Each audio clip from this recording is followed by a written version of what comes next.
Hello students, once again very good morning. Myself Jatin Puran Vairagi and we are learning chemistry of standard 12. આપણે લોકો ધોરણ 12 માં રસાયણ વિજ્ઞાન ભણી રહ્યા છીએ. એમાં ચેપ્ટર નંબર 5. ચેપ્ટર નંબર 5 કયું છે? Surface chemistry. સરફેસ કેમિસ્ટ્રી એટલે કે પૃષ્ઠ રસાયણ વિજ્ઞાન. ઈ પૃષ્ઠ રસાયણ વિજ્ઞાનનો ચેપ્ટર 5 નો આજે બીજો લેક્ચર છે. પહેલા લેક્ચરમાં આપણે ખાસ કરીને પૃષ્ઠ રસાયણ વિજ્ઞાન એટલે શું એ જ ખાલી પ્રસ્તાવના જ ભણ્યા આમ જુઓ તો. ઓકે, ખાલી પ્રસ્તાવના વિશે જ પૃષ્ઠ શું હોઈ શકે, અંતરા પૃષ્ઠ એટલે શું, એને દર્શાવવા માટે ડેશ અથવા તો સ્લેશ નો ઉપયોગ થાય, પૃષ્ઠની જાડાઈ સરખી જ હોય કે અલગ હોય, કોના ઉપર આધાર રાખે, સપાટીને કેવી રીતે વધુ ચોખ્ખી બનાવી શકાય, આવી ચર્ચાઓ આપણે કરી ગયા. એટલે આમ જુઓ તો પ્રસ્તાવનાની રિલેટેડ ડિસ્કશન થયું. આજે આપણે એમાં આવનારી અને સાથે છેલ્લે એમાં જોયું હતું કે આજે પૃષ્ઠ રસાયણ વિજ્ઞાનને લગતા અધિશોષણ છે, ઉદ્દીપન છે, કલીલ છે, આવા ટોપિક આપણે ભણવાના છે. એમાંથી આજે આપણે ટોપિક ચાલુ કરીએ છીએ અધિશોષણ. ઓકે, આજનો આપણો ટોપિક ચાલુ થાય છે અધિશોષણ. હવે અધિશોષણ એટલે એને કહેવાય એડસોર્પ્શન. અધિશોષણને ઇંગ્લિશમાં કહેવાય એડસોર્પ્શન. સૌથી પહેલી વસ્તુ તો એ કે આ એક એવો શબ્દ છે કે જેને અધિશોષણને આપણે મોસ્ટ ઓફ એબ્સોર્પ્શન જ બોલ્યા હોય અત્યાર સુધી, એબ્સોર્પ્શન કહેતા હોય, બટ એકચ્યુઅલી અધિશોષણને એબ્સોર્પ્શન ના કહેવાય, એને એડસોર્પ્શન કહેવાય. આજે અધિશોષણની સાથે સાથે આપણે બીજા 3-4 શબ્દો પણ સમજવાના છીએ. રાઈટ, સૌથી પહેલા અધિશોષણથી ચાલુ કરીએ. તો અધિશોષણ એટલે શું? તો કે માની લ્યો કે કોઈ બે કલાઓ એકબીજાના સંપર્કમાં આવે. કોઈ બે કલાઓ, બે કલા એટલે અવસ્થા હોય, આપણે લાસ્ટ લેક્ચરમાં ચર્ચા કરી છે. કોઈ બે કલાઓ એકબીજાના સંપર્કમાં આવે, દાખલા તરીકે સપોઝ એક બંધ પાત્ર છે, એમાં સપોઝ આપણે કોઈ એક ઘન પદાર્થ મૂકી દીધો છે અને પછી એમાં વાયુ પદાર્થને આપણે એન્ટર કરી દઈએ છીએ. એક ઘન પદાર્થ નીચે જે બ્લુ કલર વાળો ભાગ જે છે આ ઘન પદાર્થ કોઈ પડ્યો છે સપોઝ, અને એની અંદર આપણે વાયુ પદાર્થ ઉમેરીએ છીએ, વાયુ ઉમેરીએ છીએ કોઈ પણ. તો એ વાયુને અમુક ચોક્કસ દબાણપૂર્વક આપણે અંદર એન્ટર કરશું, પાત્ર બંધ કરી દેશું, એટલે વાયુના ઘટક કણો સપોઝ આવા છે, ગોળાકાર દેખાય છે સપોઝ, તો એ વાયુના ઘટક કણો આ આખા પાત્રમાં જેટલી જગ્યા છે ત્યાં બધી પ્રસરી જશે. ઓકે, ત્યાં પ્રસરશે તો પ્રસરતા પ્રસરતા પ્રસરતા ઈ આ ઘન પદાર્થની સપાટીના સંપર્કમાં આવશે. ઘન પદાર્થની સપાટીના સંપર્કમાં આવશે એટલે ઘન પદાર્થની સપાટી ઉપર પણ ગોઠવાશે. તો આવી રીતે જ્યારે બે કલાઓ એકબીજાના સંપર્કમાં આવે ત્યારે એક કલાના ઘટક કણો પૃષ્ઠ પર, હવે આ બે સંપર્કમાં એમાં પૃષ્ઠ અથવા અંતરા પૃષ્ઠ કયું થયું? તો કે આ મેં ગઈકાલે કીધું, મતલબ આગલા લેક્ચરમાં સમજાવ્યું હતું કે બે કલાને જોડતી સપાટી, તો બે કલાને જોડતી સપાટી આ થઈ, તો એ પૃષ્ઠ અથવા અંતરા પૃષ્ઠ થયું. અને પૃષ્ઠ અથવા અંતરા પૃષ્ઠ ઉપર આ વાયુના ઘટક કણો એની સપાટી ઉપર જમા થાય છે. સપાટી ઉપર જમા થાય છે, પાછા એ અંદર નથી આવતા ઘનમાં, અહીંયા ક્યાંય અણુઓ હશે નહીં.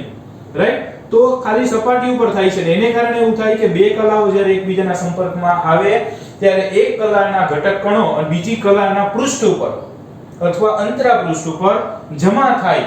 આ ઘટનાને, આ અણુઓ જે અહીંયા ગોઠવાણા ને એ ઘટનાને જ અધિશોષણ કહેવાય.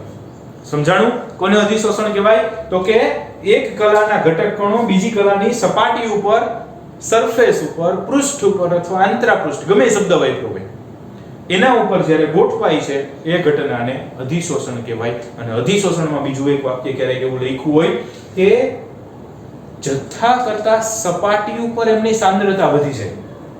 જથ્થા કરતા સપાટી પર એટલે મેં કીધું બે એમ મિક્સ થયું હોય, પણ હવે ઘન પદાર્થની અંદર વાયુના ઘટક કણો જાય છે તો કે નથી જતા, એટલે અંદર નથી જતા. એટલે જથ્થાની અંદર અહીંયા બધા જથ્થો પડ્યો છે ઘન પદાર્થનો, એની અંદર વાયુના ઘટક કણો નથી, અથવા ક્યાંક ભાગ્યે જાશે તો એકાદા બે ઘટક કણો જાય, એ તો નિગ્લિજિબલ હોય, જાતા જ નથી એવું ધારી લે છે.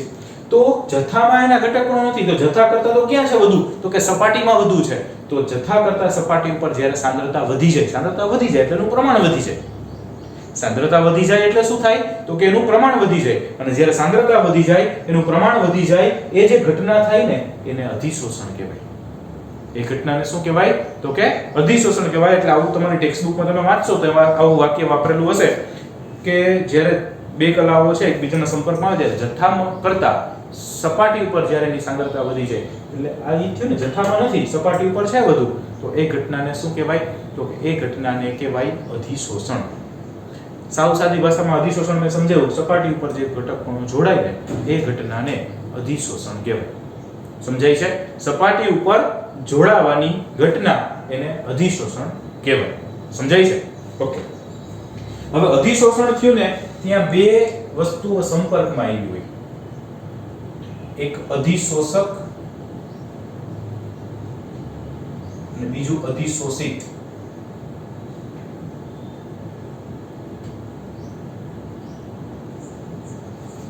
એક અધિશોષક શબ્દ આવ્યો હોય અને એક અધિશોષિત શબ્દ આવ્યો હોય અધિશોષક એટલે શું તો કે સપાટી ઉપર અણુઓ ગોઠવાય છે જેના ઉપર ગોઠવાય જે અધિશોષણ કરે આ અધિશોષણ જે કોણે કર્યું ભાઈ વાયુના ઘટક કણોએ કર્યું તો કે ના વાયુના ઘટક કણો તો જોડ્યા કોણે ક્યાં જોડાણા તો કે ઘનની સપાટી ઉપર તો આ જે ઘન છે ને એને અધિશોષક કહેવાય એવું નથી ઘનને જ કહેવાય આ ઉદાહરણમાં ઘનને કહેવાય જે ના ઉપર અધિશોષણ થાય જે ની સપાટી ઉપર અધિશોષણ થાય એને અધિશોષક કહેવાય જે કરતું હોય અધિશોષણ કરતું હોય એને અધિશોષક કહેવાય અને જે અધિશોષાતું હોય આમાં અધિશોષણ થયું કોનું તો કે વાયુના ઘટક કણોનું તો એ વાયુના જે ઘટક કણો છે એને શું કહેવાય તો કે અધિશોષિત ઓકે જે ના સપાટી ઉપર અહીં ઘનની સપાટી ઉપર તો ઘન શું થયું અધિશોષક વાયુનું અધિશોષણ કોનું તો કે વાયુનું અધિશોષણ વાયુ શું થયું આપણો અધિશોષિત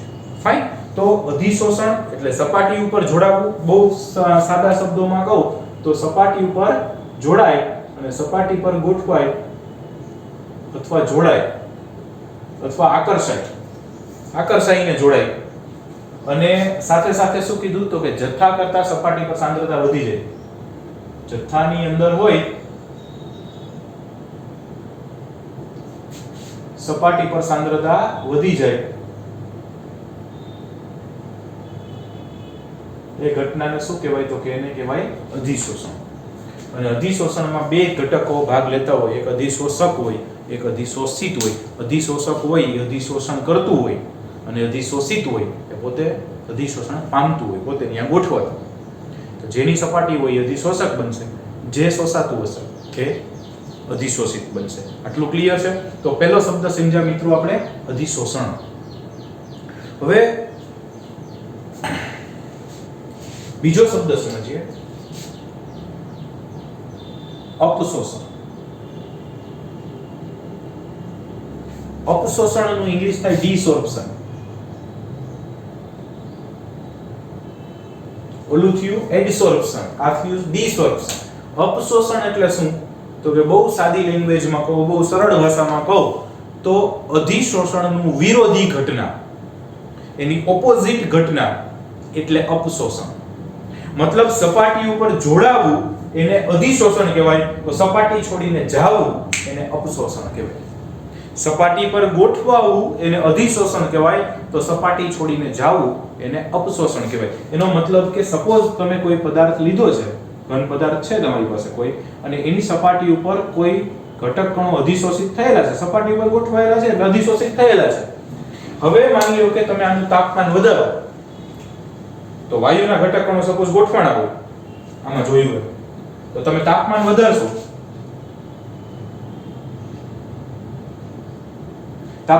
એટલે જે ઘટક કણો જોડાય છે વાયુ તો પાછા વાયુ બનવાનો પ્રયત્ન કરે વાયુનો પ્રવાહી એ વાયુ બનવાનો પ્રયત્ન કરે તાપમાન જેમ વધતું જાય એમ તો ઘનમાંથી પ્રવાહીમાંથી વાયુ બનવાનો પ્રયત્ન થતો જાય તો જેમ તાપમાન વધારશો એટલે આ વાયુના ઘટક કણો જે ગોઠવાયેલા છે એ શું થાય તો કે પાછા વાયુ બની અને મુક્ત વાતાવરણમાં ફરવા માંડે તો મુક્ત વાતાવરણ બની ફરવા માંડે એટલે શું તો કે સપાટી છોડી અને પાછા વાતાવરણમાં જાય અહીંયા શું થતું હતું તો કે સપાટી પર આવતા હતા ગોઠવાવા માટે જ્યારે આમાં તો કે સપાટી છોડીને જાય છે આ સપાટી છોડીને જવાની ઘટના એને કહેવાય અપશોષણ સપાટી છોડીને જવાની ઘટના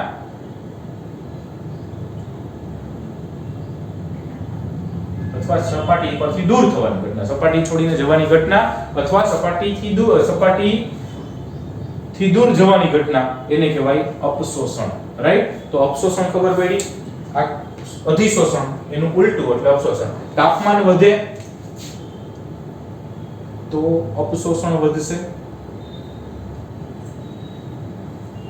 અને દબાણ ઘટશે ને તો અપશોષણ વધશે. તાપમાન વધશે તો અપશોષણ વધશે, દબાણ ઘટશે તો. માની લો કે આપણે અહીંયા તમે જુઓ તો મેં લગભગ છૂટા થોડાક સપાટી પર અણુઓ જોડ્યા છે અને વાયુ કંઈક અમુક ચોક્કસ દબાણે મેં એવું કીધું હતું. હજી આપણે મન થયું કે આમાં આપણે દબાણ વધારી દઈએ એટલે આમાં હજી વધારે વાયુ ઉમેરો એટલે ચોખ્ખી વાત છે અંદર વાયુના ઘટક કણો બહુ વધી જાય અને વાયુના ઘટક કણો બહુ વધી જાય તો અંદર વાયુનું દબાણ વધેરું ને. આપણે શું કર્યું, અંદર વાયુ ભર્યો એટલે દબાણ વધ્યું. દબાણ વધશે એટલે અહીંયા પેલા ઓછા દબાણ જેટલા ઘટક કણો હતા એના કરતા વધુ ઘટક કણો જોડાશે. સમજ્યા કે નહીં છોકરાઓ? એના કરતા વધુ, કારણ કે દબાણપૂર્વક વાયુના ઘટક કણો આવશે એટલે જે અમુક છૂટાછવાયા આટા મારતા હતા એ પ્રેશરથી નીચે આવશે એટલે સપાટી પર અધિશોષણ પામશે. અને સપાટીને એકવાર અડે એટલે સપાટી ઉપર તો અણુઓ છે એ નીચે એને આકર્ષવાનો પ્રયત્ન કરતા જ હોય. સપાટી પર જ શું કામ અધિશોષાય તો કે સપાટી પરના અણુઓની ઊર્જા વધુ હોય અને સપાટી પરના અણુઓ છે ને એ એમ નીચે ખેંચવા માટે તત્પર હોય એટલે અહીંયા જોડી ગયા. તો દબાણ વધ્યું તો અધિશોષણ વધ્યું. પણ માની લો કે હું એમ કહું કે હવે આમાંથી આપણે દબાણ ઘટાડી નાખીએ, આમાંથી થોડુંક રિલીઝ કરીએ, થોડુંક પાત્ર ખોલી નાખીએ તો વાયુના ઘટક કણો જવા માંડશે. વાયુના ઘટક કણો બહાર જવા માંડે તો અહીંયા જે પ્રેશરથી જે નીચે આવ્યા હતા એ બધાય પણ હવે ધીમે ધીમે સપાટી છોડીને જવા માંડે. સપાટી છોડીને જવા માંડે એનો મતલબ શું થયું તો કે અપશોષણ થવા માંડે. એટલે દબાણ ઘટાડશો તો અપશોષણ વધશે, દબાણ વધારશો ને તો અધિશોષણ વધશે, પણ દબાણ ઘટાડશો ને તો અપશોષણ વધશે. સમજાય છે? તો અધિશોષણ અને અપશોષણ એકબીજાની વિરોધ ઘટનાઓ છે. સપાટી પર જોડાય એ અધિશોષણ અને સપાટીથી દૂર થાય એ અપશોષણ. સપાટી પર જોડાય તો અધિશોષણ, સપાટી છોડીને જાય તો અપશોષણ. ક્લિયર છે બે શબ્દો? ત્રીજો શબ્દ સમજીએ,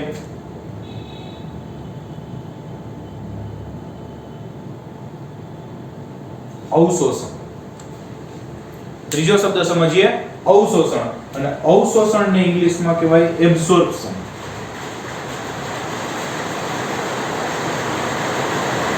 તો અત્યાર સુધી આપણે જે એબ્સોર્પ્શન સમજતા અધિશોષણને, એક્ચ્યુઅલી એનો મતલબ થાય અવશોષણ. અવશોષણ એટલે શું? તો કે અવશોષણ એટલે બે કલાઓ એકબીજાના સંપર્કમાં આવશે પણ એકબીજામાં કમ્પ્લીટ મિક્સ થઈ જશે. ખાલી સપાટી ઉપર નહીં, સપાટી ઉપર સાંદ્રતા વધી જાય ને એવું નહીં, બે આખા જથ્થામાં એકબીજામાં મિશ્ર થઈ જાય તો એ ઘટનાને શું કહેવાય તો કે અવશોષણ.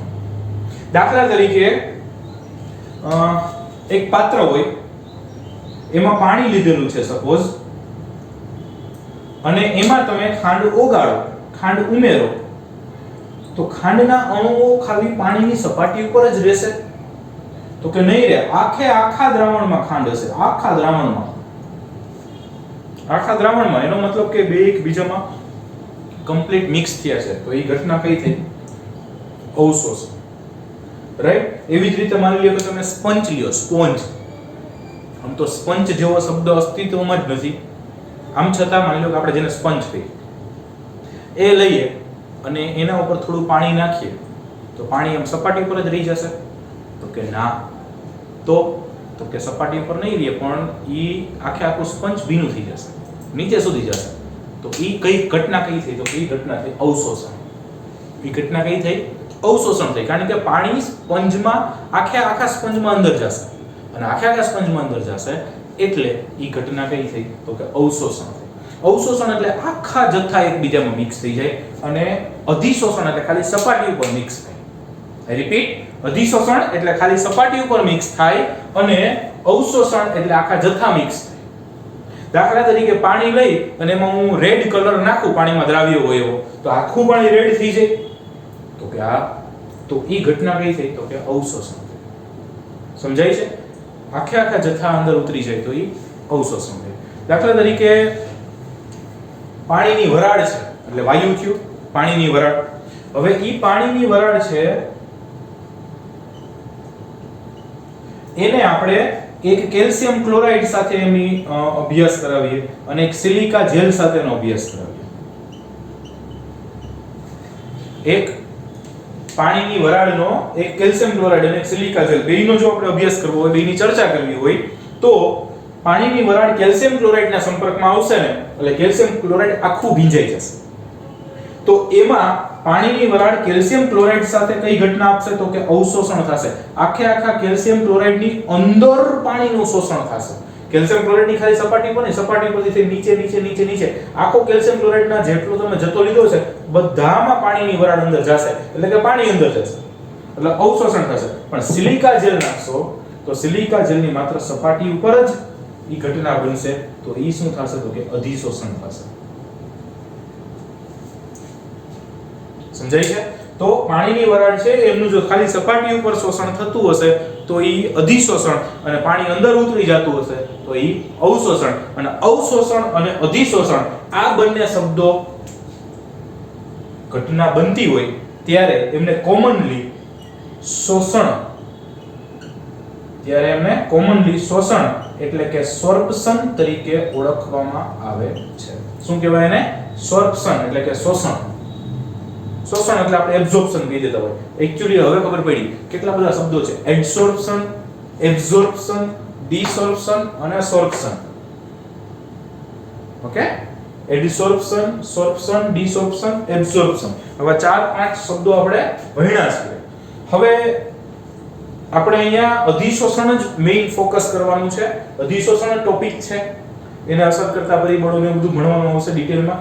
પણ એને લગતા જે કઈ ટર્મ્સ હતી, એક અપશોષણ છે, એક અવશોષણ છે અને એક શોષણ છે, એ આપણે બહુ ક્લિયરલી સમજ્યા. આટલું ક્લિયર થાય છે? ફાઇન.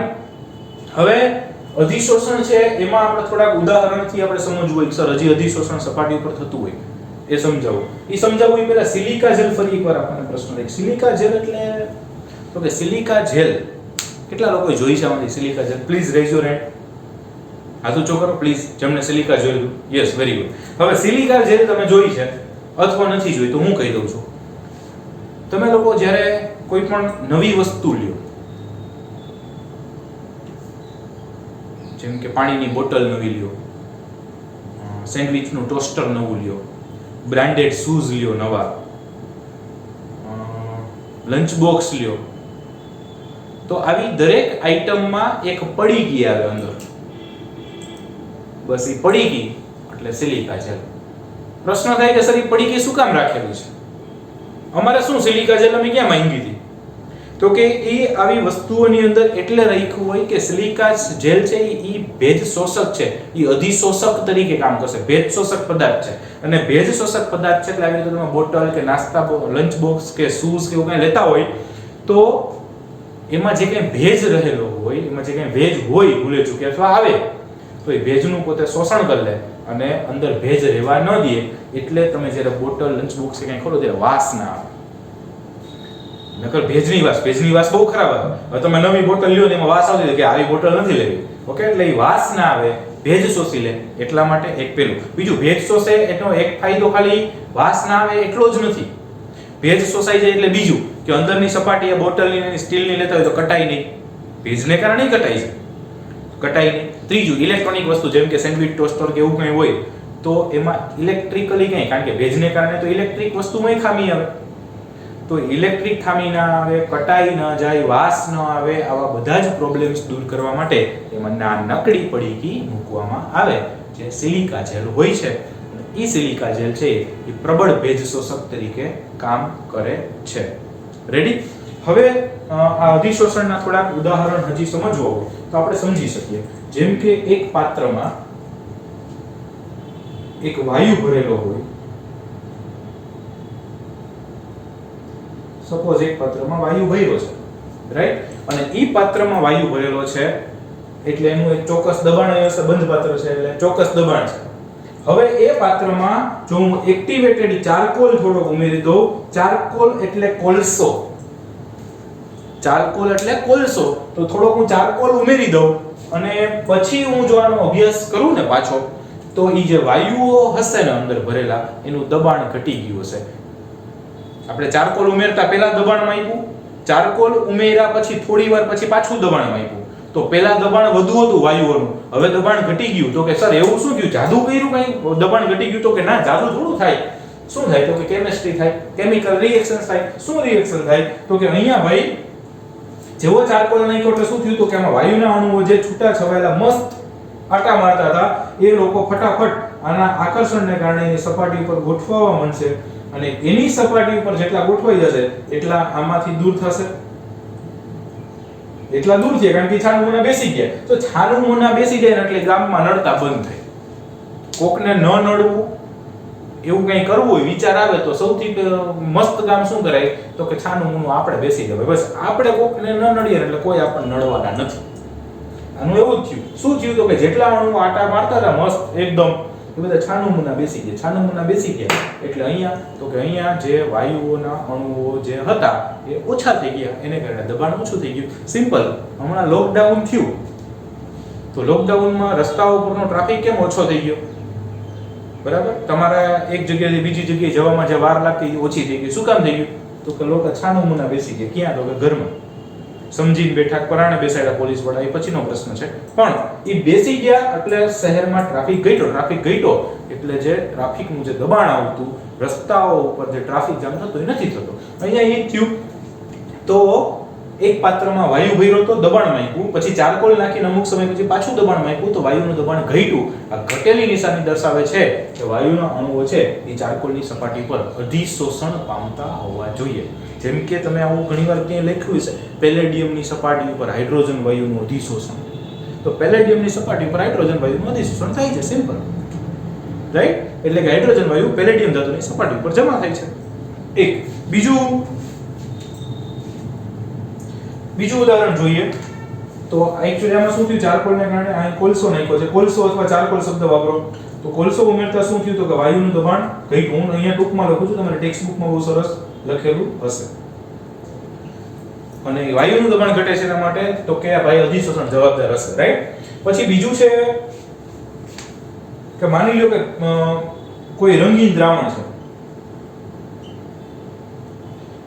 એનિલિન બ્લુ અથવા મિથિલિન બ્લુ નું કોઈ દ્રાવણ છે, દાખલા તરીકે બ્લુ રંગનું દ્રાવણ હોય તો એ બ્લુ રંગનું દ્રાવણ એક બીકરમાં ભર્યું છે એટલે એમાં બ્લુ રંગ, તો કે બ્લુ રંગ તો આખા દ્રાવણમાં મસ્ત સ્પ્રેડ થઈ ગયેલો હોય, એના રંગના કણો છૂટા છૂટા આખા પાત્રમાં ફેલાઈ ગયો હોય. હવે એમાં હું ચારકોલ નાખું, કોલસાનો ભૂકો નાખું તો કે એમાં તમે એટલે રંગીન બ્લુ કલરના રંગ વડો, આપણે મિથિલિન બ્લુ નું ઉદાહરણ લીધું તો એ બ્લુ કલરના દ્રાવણનું એક બીકર ભર્યું હતું એટલે બ્લુ કલરનું દેખાતું, એમાં આપણે કોલસાનો ભૂકી નાખી ચારકોલ એટલે, અને એક્ટિવેટેડ ચારકોલ એટલે એકદમ ફાઇન પાવડર હોય ચારકોલનો, કોલસાનો એકદમ બારીક ભૂકો, અને એને પાછો અમુક ચોક્કસ તાપમાને ગરમ કરીને એની ક્ષમતા વધારેલી હોય એટલે એને કહેવાય એક્ટિવેટેડ ચારકોલ.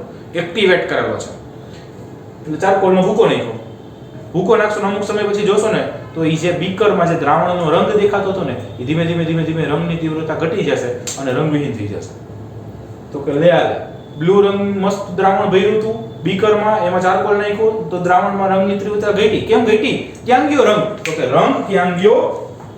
તો કે માની લો કે આ ચારકોલ છે એની સપાટી ઉપર રંગના મિથિલિન બ્લુના રંગના અણુઓનું શું થઈ ગયું હશે? તો કે અધિશોષણ. એટલે બ્લુ રંગના ઘટકો બધા ક્યાં જમા થઈ ગયા? તો કે ચારકોલ ઉપર, અને બધા ચારકોલ ઉપર જમા થઈ ગયા તો દ્રાવણમાંથી તો કે દૂર થઈ ગયા, અને દ્રાવણમાંથી દૂર થઈ ગયા એટલે એમનો રંગ દૂર થાય છે. સમજાય છે? ગુડ. સેમ એટલે મિથિલિન બ્લુના દ્રાવણને રંગવિહીન કરે છે.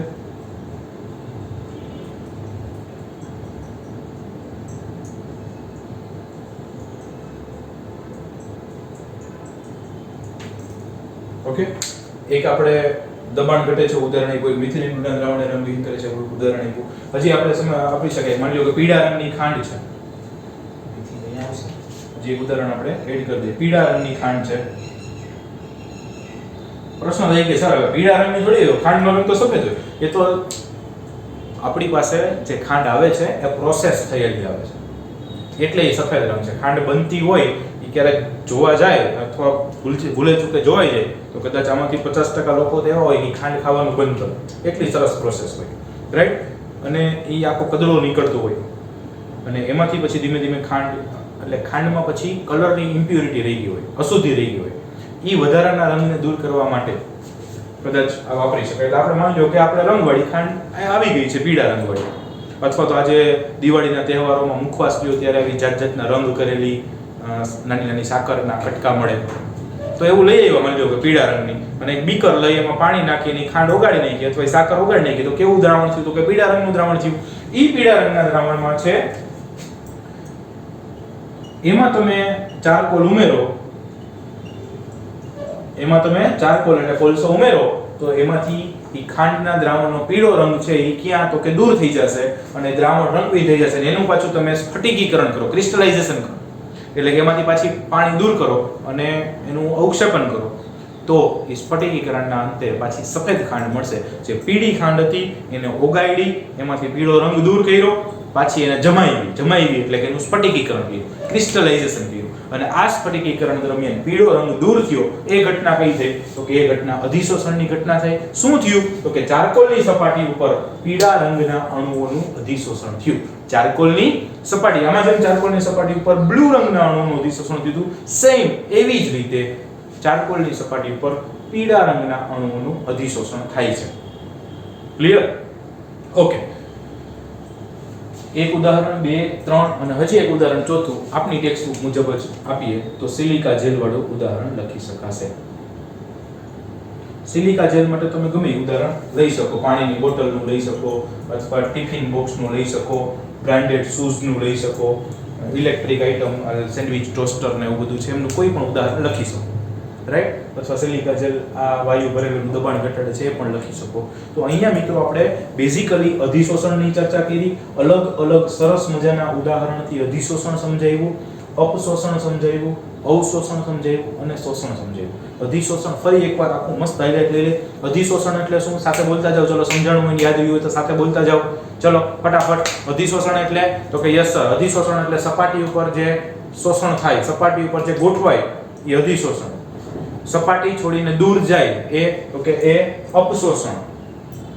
સપાટીથી એકબીજાના સંપર્કમાં આખા પ્રસરી જાય. દાખલા તરીકે હું એક વાયુ છે, અવશોષણ હજી આ એક વાયુ છે X નામનો, એને હું એક પાત્ર લઈ લીધું છે, એમાં હું Y નામનો વાયુ ઉમેરું, તો Y નામનો વાયુ ઉમેરું તો ઈ બે વાયુ એકબીજામાં, તો કે સર ઈ બે વાયુ એકબીજામાં કમ્પ્લીટ પ્રસરી ગયા હોય તો એ અવશોષણ થયું.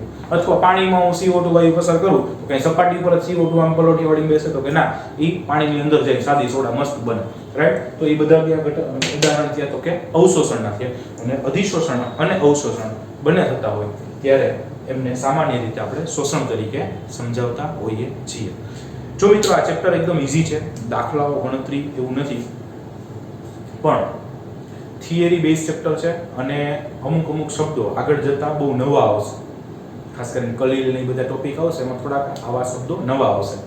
તો મારી એવી ઈચ્છા છે તો કરતા જશો કે ચેપ્ટર સાથે સાથે કરતા જાઓ, કે જેથી કરીને આમ એકદમ ઈઝી મજા આવે એવું ચેપ્ટર છે. તમે જો આમાં ભલે શબ્દો નવા આવ્યા પણ આમ સમજવામાં તકલીફ પડે ને થોડીક વાર માથું પકડવું પડે ને એવું કાંઈ નહીં, બરાબર? તો તમને સમજવામાં ઈઝી રહેશે. તો સાથે સાથે તૈયાર પણ કરતા જજો. આજ પૂરતું એટલું, બાકીનું નેક્સ્ટ ટાઈમ. Thank you.